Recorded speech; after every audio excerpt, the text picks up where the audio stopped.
At 19, Rebecca Palmer was disowned by her wealthy parents for choosing independence over privilege. Now, at the pinnacle of her career, she's honored with a prestigious award, only to discover the millions funding her success come from the very family she rejected and a corporation poisoning the earth she's sworn to save. Faced with betrayal, buried secrets, and a legacy stained by greed, Rebecca must decide: protect the family name or shatter it to save the world. The grandeur of the Cambridge Senate House was breathtaking that evening, every inch of the historic seed building alive with a buzz of anticipation and subtle tension. Golden light spilled from towering arched windows, casting a honeyed glow on the polished marble floors and intricately carved oak paneling. Above, the vaulted ceiling soared like the ribcage of some ancient cathedral, where dozens of crystal chandeliers hung suspended, each prism reflecting and refracting light into a dazzling kaleidoscope. The air was fragrant with the subtle mix of jasmine and expensive perfumes, undercut by the faint metallic tang of freshly poured champagne. Amidst the elegant swirl of guests dressed in tailored tuxedos and flowing gowns, conversations hummed, a symphony of intellectual sparring, polite laughter, and the clink of glasses. Dr. Rebecca Palmer stood near the grand staircase, watching the crowd with practiced detachment. Her emerald green silk gown clung to her lithe frame, the delicate embroidery catching the light as she adjusted the silver bracelet around her wrist. She smiled politely at a passing guest, her mind elsewhere. Tonight was supposed to be a celebration, the crowning achievement of years of relentless work. But beneath the polished veneer, Rebecca felt the weight of history pressing down on her, a reminder that success was often a mosaic of both triumph and sacrifice. Her thoughts drifted to the past, to a different version of herself years ago, standing on the threshold of adulthood with a heart full of dreams and a family that had cast her aside. The summer sun filtered weakly through the dusty window of her childhood bedroom in the Palmer estate. Sunbeams caught the motes of dust swirling in the heavy air. On the wooden floor lay scattered university brochures, some carefully circled, others barely glanced at. Harvard, Oxford, Yale, names that had once symbolized opportunity, but now felt like chains. 19-year-old Rebecca sat cross-legged, clutching a letter from the local community college admissions office. The smell of old paper mingled with the faint scent of gardenias from outside. Her phone buzzed insistently on the bedside table, but she didn't want to answer. The voice on the other end was calm but cold, her mother Elena's. "You don't understand what you're throwing away," Elena said. "Our family has expectations, Rebecca. You must attend Harvard. It's non-negotiable." Rebecca's voice trembled.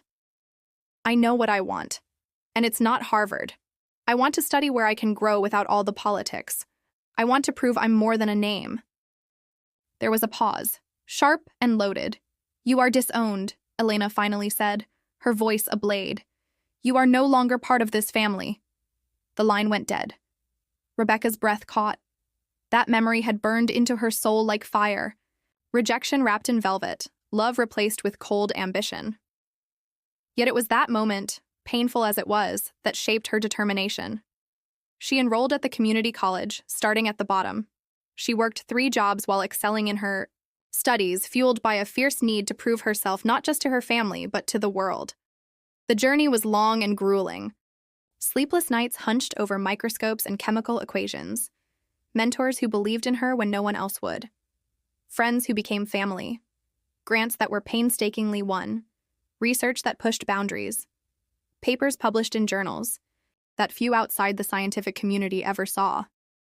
And now, tonight, the world would finally see. The host's voice echoed through the hall, crisp and commanding. "Ladies and gentlemen, it is our great honor to present the Global Sustainability Award to a visionary scientist whose work in environmental chemistry has transformed communities and inspired the next generation." Rebecca's heart thundered as the spotlight found her. Cameras flashed like lightning storms, capturing every moment. The crowd rose, applause like a tide washing over her. Taking a deep breath, she stepped to the podium, the weight of history balanced on her shoulders. "Thank you," she began, voice steady despite the fluttering nerves. "Science is a journey, not only of discovery but of responsibility. In a world threatened by ecological imbalance, we must remember that our work extends beyond labs and data. It touches lives, shapes futures. Her gaze scanned the audience, seeking familiar faces. I stand here because of the sacrifices of many mentors who believed, communities that inspired, and students who push me to do better every day. The applause swelled. She paused, fighting the urge to speak the words she'd held back for so long. And I dedicate this to those who, like me, have faced rejection and doubt, because science belongs to all of us, not just those born into privilege. She stepped down, the crowd's cheers ringing in her ears. As the formalities gave way to mingling, Rebecca retreated to the balcony overlooking the courtyard. The cool night air was a balm to her frayed nerves, carrying the scent of blooming jasmine and distant rain. Her solitude was broken by a soft voice. "Congratulations, Rebecca." She turned to find her mother, Elena Palmer, standing with an unreadable expression. "Mother," Rebecca said, a mix of surprise and caution in her tone. Elena smiled, but it was a smile without warmth. "I couldn't miss this moment. After all, it's partly my husband's company behind your success." Rebecca's heart lurched. "What do you mean?" Elena's eyes glinted with cold satisfaction. "The $2 million grant funding your award, Mosaic Fertilizers, your father's legacy." Rebecca stared, the world tilting. Mosaic, the giant chemical conglomerate whose factories had poisoned rivers and devastated communities thousands of miles away. "You accepted their money?" "I didn't know," Rebecca whispered. "I would never compromise my integrity." "Still, you used their money," Elena said. "The public deserves to know." Rebecca's mind raced, betrayal twisting deep inside. Back in her flat, the city lights twinkled like distant stars through the rain-streaked windows. Rebecca sat before her mirror, the emerald gown replaced by a soft sweater, her face bare of makeup. She studied her reflection, a woman forged by hardship and resilience, the daughter who had walked away from wealth to build her path. The scientist is fighting for truth in a world of shadows. But now the mosaic of her life had cracked. The money that had lifted her had also stained her. Had her success been bought with the poison of her father's empire? Tears blurred her vision, not of weakness, but of the unbearable complexity of her journey. She whispered to her reflection, "Who am I now?" The answer was unclear. But Rebecca knew one thing for certain: she would not let this define her. Not yet. Her fight was just beginning. The aftermath of the gala hung over Rebecca like a shadow. The news cycle had not yet caught on, but in the quiet solitude of her study, her mind churned with the implications of the funding revelation. Her phone buzzed relentlessly, an endless stream of messages and emails. Congratulatory notes mingled with subtle inquiries, and then came a carefully worded email from the university's legal department. A notice about disclosure requirements regarding funding sources. The first pang was disbelief, then a swell of anger. She sat at her desk, hands clenched around a steaming mug of chamomile tea, staring blankly at the glowing screen. "Did I unwittingly become a pawn?" she whispered to herself. Her fingers hovered over the keyboard before she finally typed a reply to the legal office, requesting a meeting. 2 days later, Rebecca found herself in a sterile conference room, the hum of fluorescent lights a sharp contrast to the warmth of the gala. Opposite her sat Dr. Samuel Pierce, the university's compliance officer, a man with a reputation for strict adherence to policy and zero tolerance for controversy. "We understand your concerns, Dr. Palmer," he said, flipping through a dossier. "Transparency is critical. Given the source of your grant, the university must ensure no conflict of interest or ethical breaches." Rebecca nodded slowly. "I agree. But my research has always been independent. The funding came through multiple channels. I did not know its origins until the gala." Dr. Pierce studied her, the flicker of skepticism in his eyes unmistakable. "This could become a PR issue," he said quietly. "Especially given your public stance against environmental degradation, which, as you know, is at odds with Mosaic Fertilizers' track record." Rebecca's jaw tightened. "Then I will need to be part of the narrative. I refuse to be a scapegoat." That evening, her phone buzzed again. The caller ID read, "Father." A surge of anxiety mixed with reluctant curiosity. She hesitated, then answered. "Rebecca." The voice was firm but carried an edge of fatigue. "We need to talk." "I'm listening." "Your mother was direct at the gala," he said. "I thought you should hear it from me first." Why now? After all these years of silence? There was a long pause. "Because the company, it's more complicated than you think. We funded your research because it aligns with our new initiatives. We want to change. I want to change." Rebecca's throat tightened. "Change? With rivers still poisoned and communities suffering?" He sighed heavily. "It's a start, and your work is part of that." The conversation ended with an uneasy truce hanging between them. The next morning, Rebecca met with her closest friend and colleague, Dr. Yusra Khan, in a small cafe near campus. Yusra listened intently as Rebecca recounted the gala confrontation and the phone call. "You're not alone in this," Yusra said firmly. "We can navigate this, hold them accountable, and protect your integrity." Rebecca exhaled. "It feels like walking a tightrope." Yusra smiled. "That's why you have a safety net. Let's start by auditing every penny, every report. No surprises." Together, they planned a meticulous review of the research funding trail. Back in her lab, surrounded by swirling chemicals and glowing monitors, Rebecca confronted the truth in data. Mosaic Fertilizer's involvement was more deeply entwined than she initially feared. She juggled grant reports, correspondence, and project files. Every number, every email was a puzzle piece. The realization was grim. Her work was not as detached from the corporate machine as she'd hoped. Late that night, alone in the lab, she scribbled notes in her journal. Integrity isn't about perfection. It's about fighting for truth when the stakes are highest. Her determination reignited, but the stakes had never felt higher. The university's PR department advised caution, suggesting a carefully worded statement acknowledging the grant, but emphasizing Rebecca's scientific independence. But Rebecca felt the urge to speak openly. She penned an op-ed for a leading science journal, carefully exposing the complexities of funding in academic research, the ethical dilemmas, and the urgent need for transparency. The piece went viral within days. Social media buzzed.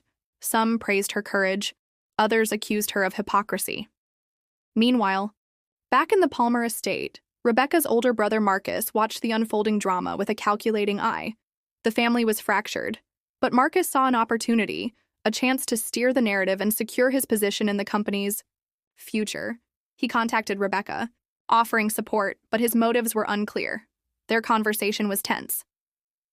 "You don't have to fight alone," Marcus said. "We're family." Rebecca's response was cold. "Family is more than blood. It's trust. And you lost mine a long time ago." Weeks passed, and Rebecca's work continued to gain acclaim and scrutiny in equal measure. One morning, a message arrived. An invitation to speak at an international summit on corporate responsibility and environmental science. It was a chance to confront the giant Mosaic Fertilizers on a global stage. Rebecca accepted. She knew this would be more than a speech.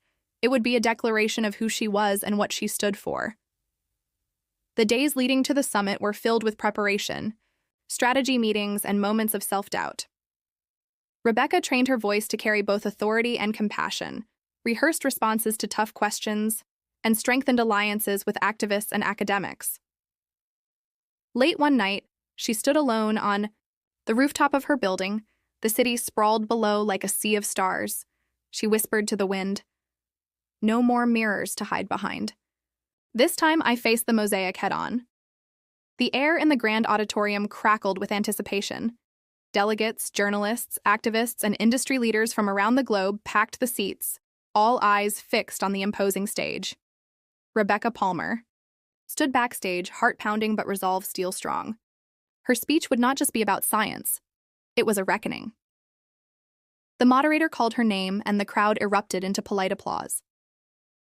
Rebecca stepped into the spotlight, the weight of years of struggle and sacrifice pressing on her shoulders. Sheep Ike opened with data, compelling evidence of environmental damage linked to industrial fertilizers.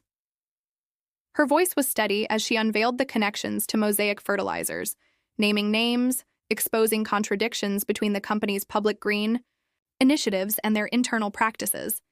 The audience was riveted. Some faces showed shock, others discomfort. Rebecca challenged the corporate powers to acknowledge responsibility and commit to genuine reform. She ended with a plea for transparency and for researchers like herself to be supported independently of corporate influence. The room burst into applause, some enthusiastic, others hesitant. In the hours that followed, social media exploded. Hashtags praising Rebecca trended worldwide. But so did fierce backlash from industry lobbyists and conservative commentators. Mosaic Fertilizers released a statement calling the speech misleading and defending their environmental efforts. Meanwhile, Rebecca's colleagues and environmental groups rallied publicly behind her, offering donations and legal support. In the Palmer estate, the summit speech was the catalyst for an internal family storm. Her father, William Palmer, summoned Marcus and her mother. "This girl is a threat," William said grimly. "She's jeopardizing decades of work. We must contain this before it escalates." Marcus, ever the strategist, proposed a public relations offensive, painting Rebecca as a misguided idealist manipulated by outside activists.